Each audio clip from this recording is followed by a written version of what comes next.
Aí começar o jogo no Parc des Princes, em Paris. De um lado, o Brasil. De outro, o combinado Paris Saint-Germain, Bordeaux.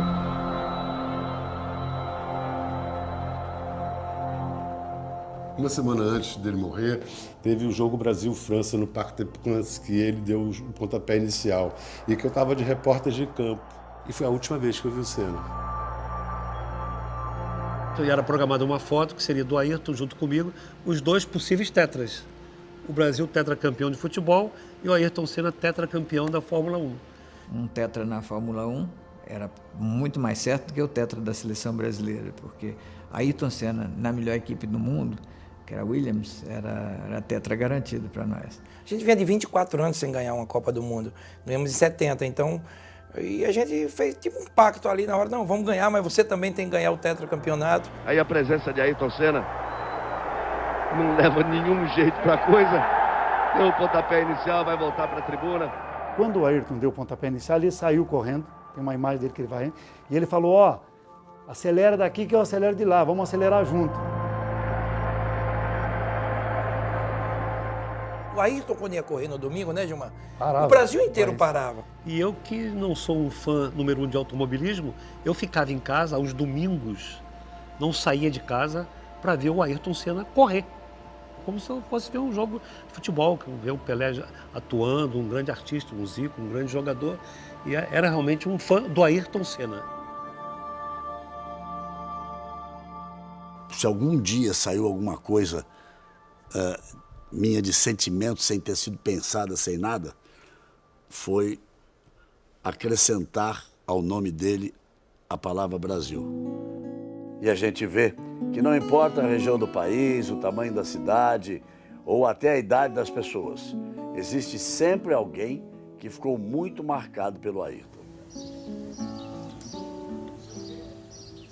São milhares de recortes. Ele em Angra, ele viajando, ele de férias. Eu tenho tudo sobre ele, não só de Fórmula 1, sobre a vida particular, pessoal, familiar dele.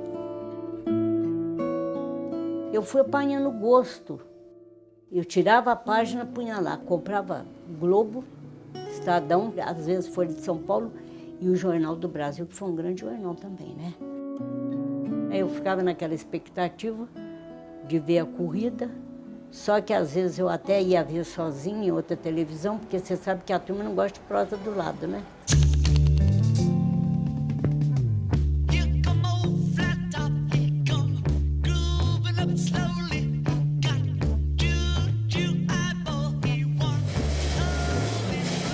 Aquele pôster, na verdade, eu só fui ter coragem de montar aquele quebra-cabeça muitos anos depois da morte dele, né? E eu coloquei lá porque é um simbolismo para mim, são as paixões. A paixão pelos meus carrinhos antigos ali e a paixão pelo Ayrton Senna. Eu acho que o esmero daquela restauração, aquela perfeição, acho que tem tudo a ver com ele, que sempre procurou guiar de uma forma perfeita, sempre tentou buscar a perfeição em tudo que fazia. Eu tenho alguns livros, tenho miniaturas que eu procurei colecionar e retratar toda a carreira dele. Tem as Tolemas, eu tenho as Lotus, eu tenho as McLarens, né? Tem a Williams, tenho, vamos dizer, os principais carros que ele correu. Ainda estou em busca aí dos Fórmula 3, mas ainda já vai ter.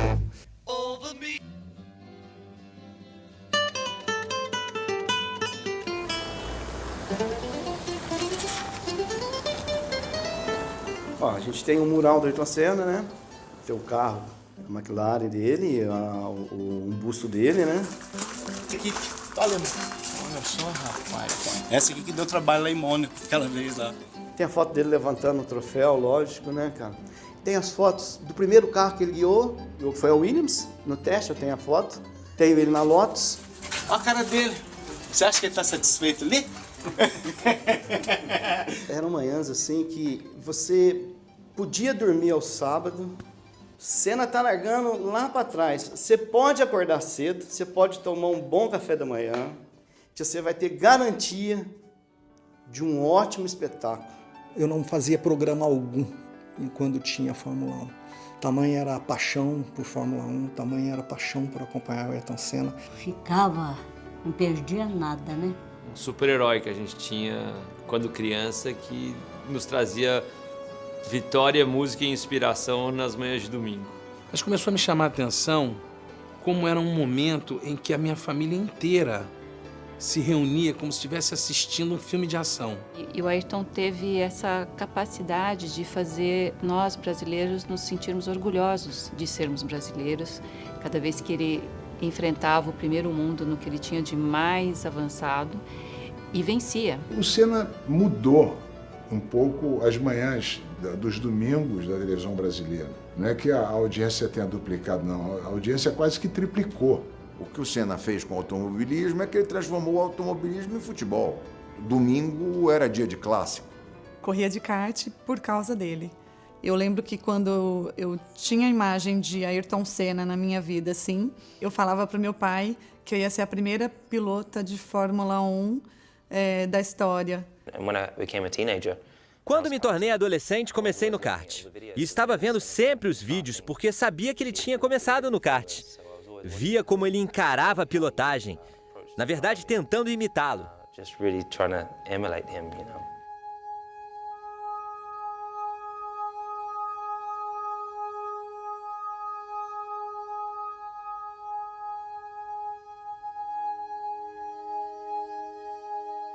Pude conhecê-lo pessoalmente, a família, o pai, a mãe, todo mundo ia acompanhar ele nas corridas e ele era um fenômeno, estava ganhando tudo naquela época. Ele teve uma escola muito boa, né? Porque o pai dele deu a ele condições dele treinar muito. Quando o Ayrton foi pela primeira vez para o Mundial de Kart, tinha uma regra lá que cada país tinha que ter uma pintura ou uma cor especificamente.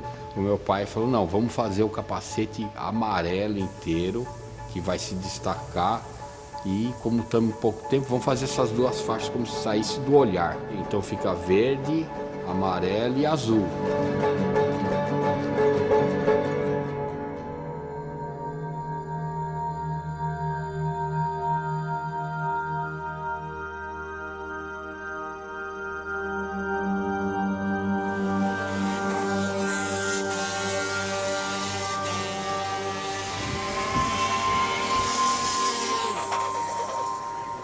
Fora do Brasil, o Fullerton foi o grande adversário do Ayrton e, na verdade, foi com quem talvez ele tenha travado as batalhas mais épicas que não são conhecidas, né?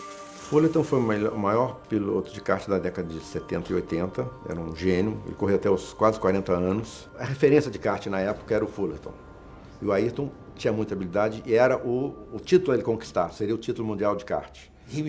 Ele era realmente muito veloz, naturalmente veloz. Sua sensibilidade para os níveis de aderência era incrível.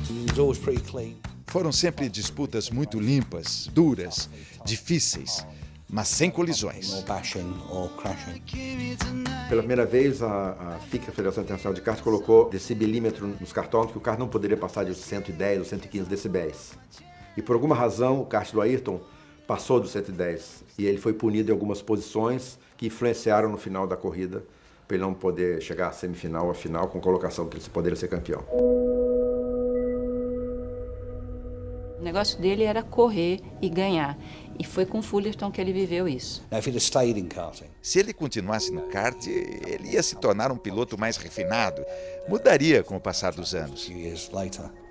Eu não segui o mesmo caminho porque meu irmão mais velho morreu numa corrida de motos e minha família sofreria muito se eu corresse de carro, moto ou qualquer categoria mais perigosa do automobilismo. Então eu tinha alguns anos de experiência para usar a meu favor e foi isso que eu fiz.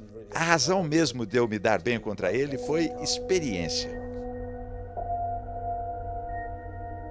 Quando Ayrton pensou em ir para a Inglaterra para poder disputar um campeonato, meus pais não eram a favor disso, mas acabaram concordando como uma experiência, né, para ele. Quando ele falou que queria correr de carro, eu falei, mas você não pode, você é muito estabanado, você, né, sabe? Ali é uma coisa de precisão. Né?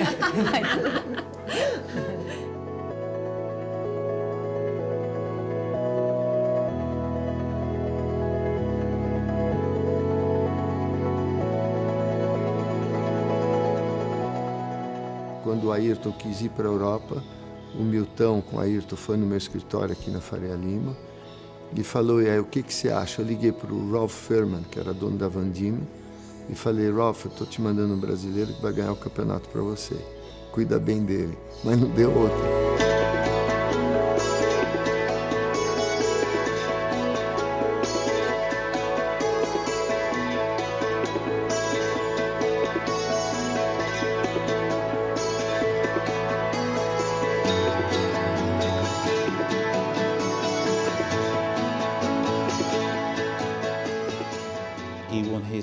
No dia da primeira vitória dele, num carro de corridas, vencendo o argentino Mancilla.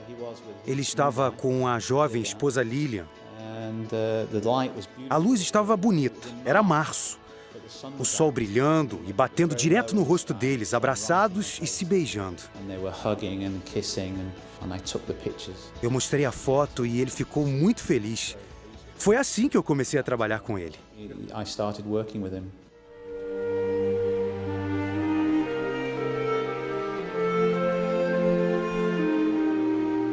Acho que o que de fato contribuiu para o casamento não dar certo foi o fato dele ser muito novinho e a Lilian também. Os dois foram muito novinhos para viver juntos, que já é uma mudança grande na vida de uma pessoa, e num país diferente. Eu sempre achei que ela não gostava da Inglaterra e também ficava muito nervosa com as corridas. Eu acho que isso foi um problema para eles.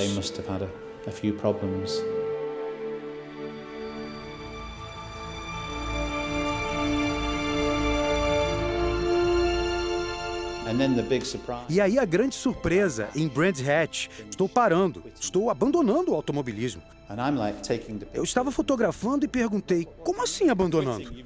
Você está ganhando tudo quanto é corrida. Ele disse, mesmo que eu ganhe todas as corridas, ainda assim eu não conseguiria patrocínio para continuar. Não quero que meu pai continue pagando. A família não queria mais que ele corresse. E ele parou e foi trabalhar na metalúrgica do pai. E virou um menino absolutamente triste. Voltou para os negócios da família e ele exercia tudo isso, só que sem brilho, como se fosse uma lâmpada apagada. Meus pais, vendo isso, chegaram à conclusão que era melhor deixar ele viver essa vida, que não é o que eles gostariam, mas era algo que era muito importante para o Ayrton. Eu estava em casa quando recebi um telefonema em fevereiro de 82. Estou de volta.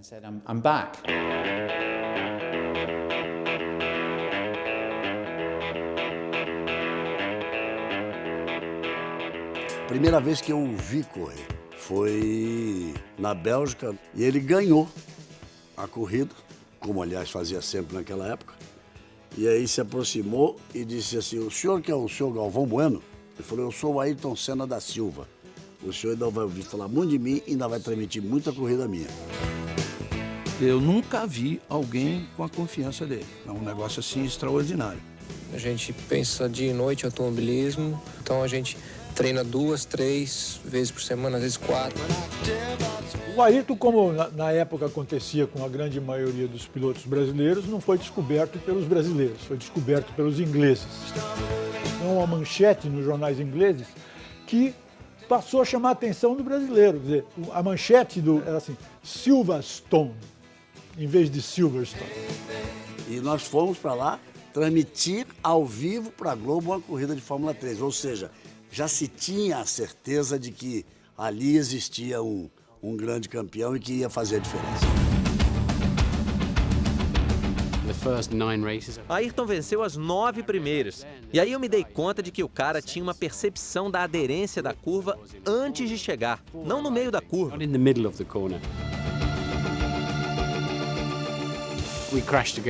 Nós batemos. Um dia o carro dele veio parar nos meus ombros. Em outro, batemos de lado em Snetterton. Por 2 vezes ele recebeu anotação de direção perigosa em sua licença de piloto.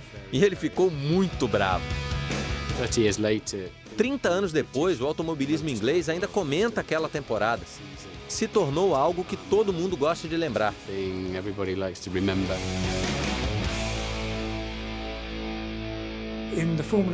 Na época da Fórmula 3, meus amigos da Fórmula 1 vinham ver e alguns diziam, ok, vamos esperar a Fórmula 1, ali vai ser muito mais difícil. E foi o que se viu.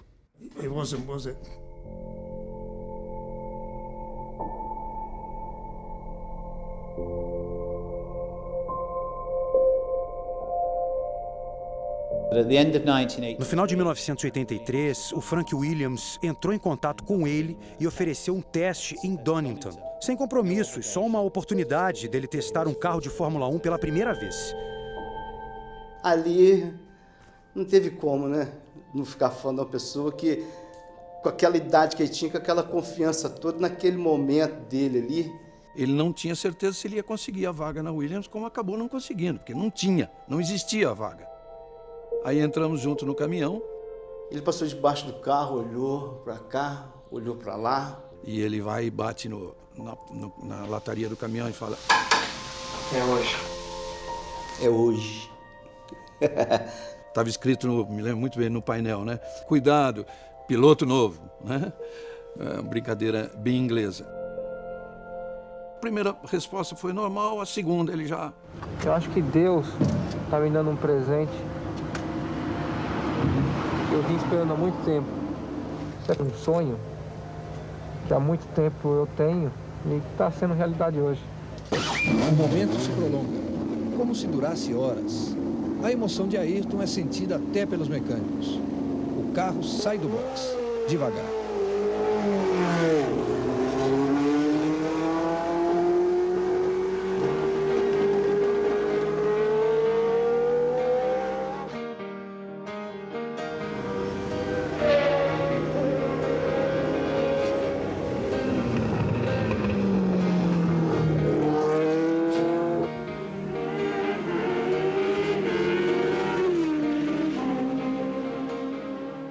Eu fui em alguns trechos da pista e estava vendo um cara, esse cara, ele está mentindo, ele já andou de Fórmula 1 e não é a primeira vez. Assim que eu saí do boxe, eu achei uma potência enorme, mas com 2, 3 voltas eu já estava acostumando a pegar. Parece que não tem segredo nenhum. Não fechamos porque a gente devia ter contrato para 84, mas claramente Frank qualificou Ayrton como um piloto fora do comum. Seria um passo muito grande sair da Fórmula 3 e ir direto para uma grande equipe.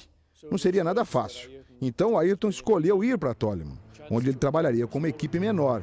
Foi uma entrada suave na Fórmula 1.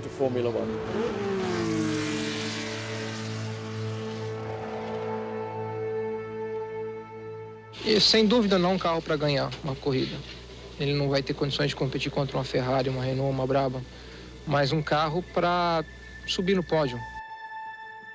Mas acho que o boom mesmo, assim, Kaya Lame ele já tinha mostrado o início todo do que seria a carreira dele. Ele já conseguiu a façanha de marcar ponto. E é bom lembrar que... Só marcavam 6. Eram só 6 que marcavam pontos, né? A bandeirada preta e branca para Niclauda. Terminada a corrida, vai no parque fechado, para o carro e ele não saía do carro. A gente ajudou ele a sair do carro, porque ele sozinho não sairia. O braço, assim, totalmente enrijecido. Mas eu não conseguia guiar o carro, rapaz, impossível. Um peso que eu nunca senti na minha vida, pô. E foi a corrida inteira, assim, e o motor falhava ainda. Porque naquele tempo não tinha esse negócio de ficar bebendo água, a direção era dura, então a coisa era no braço. Ele não estava preparado fisicamente. Ele subestimou a duração de uma corrida, de um grande prêmio. Aí eu expliquei para ele aí, isso é inacreditável, você tem um coração assim, de passarinho, porque bate, mas não manda sangue para lugar nenhum. É por isso que você desmaia. E tem uma frase dele logo a seguir ali que me lembra muito e que marcou, passou a ser uma característica dele. Ele disse, esse brinquedo aqui é completamente diferente. Tenho que mudar minha vida e mudar o meu preparo físico. Começou a ser o ponto forte dele, porque ninguém fazia trabalho. Ele foi o precursor da preparação física, mental, emocional na Fórmula 1. Bem, amigos da Rede Globo, a partir de agora, Estamos ao vivo da cidade de Monte Carlo, no Principado de Mônaco, onde daqui a pouco será corrida a 6ª etapa do Campeonato Mundial de Pilotos de Fórmula 1 em 1984. Ele, como a Toleman, fez um estrago num grande prêmio memorável e aquilo despertou atenção. E acho que todo mundo que curtia a Fórmula 1 olhou um para a cara do outro e falou, opa, o cara é bom. Ayrton Senna está na 7ª fila. Os carros dele segurantes na largada. Mansell bateu quando liderava e Prost era o líder. Prost vai recuperar a ponta. Está mandando forte demais o Mansell. O Ayrton se segurando, vai para terceiro. Ele foi muito bem em Mônaco. Foi uma corrida incrível. E imediatamente nós percebemos que o Senna era especial. Vai tentando colocar do lado de fora. Vai com muito apetite e passa por Niki Lauda. Incrivelmente rápido. Ele sabia o que estava fazendo. E daquele momento em diante, ninguém teve uma carreira tão fora do comum como ele. Dá um show em Monte Carlo, brasileiro Ayrton Senna. O tal de Jacques Ickx, um belga, viu que o Alain Prost ia perder aquela corrida. Aí resolveu dar uma ajudinha, né, ao francês e terminou a corrida. Vai ser dada a bandeirada para Prost. Ele lentamente vai parando. Não, o Ayrton passou direto.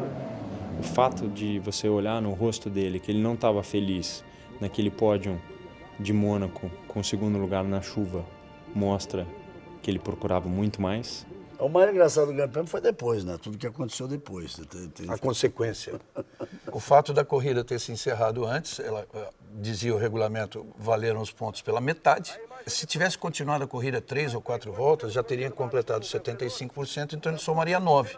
Como ele somou 4,5, no final do campeonato, o Niki Lauda ganhou o campeonato dele, Prost, por meio ponto. Ou seja, se o Jack Ickx tivesse deixado seguir a corrida, o Ayrton teria conquistado a vitória naquela corrida. E o Prost teria feito 6 pontos. E o Prost seria pentacampeão do mundo.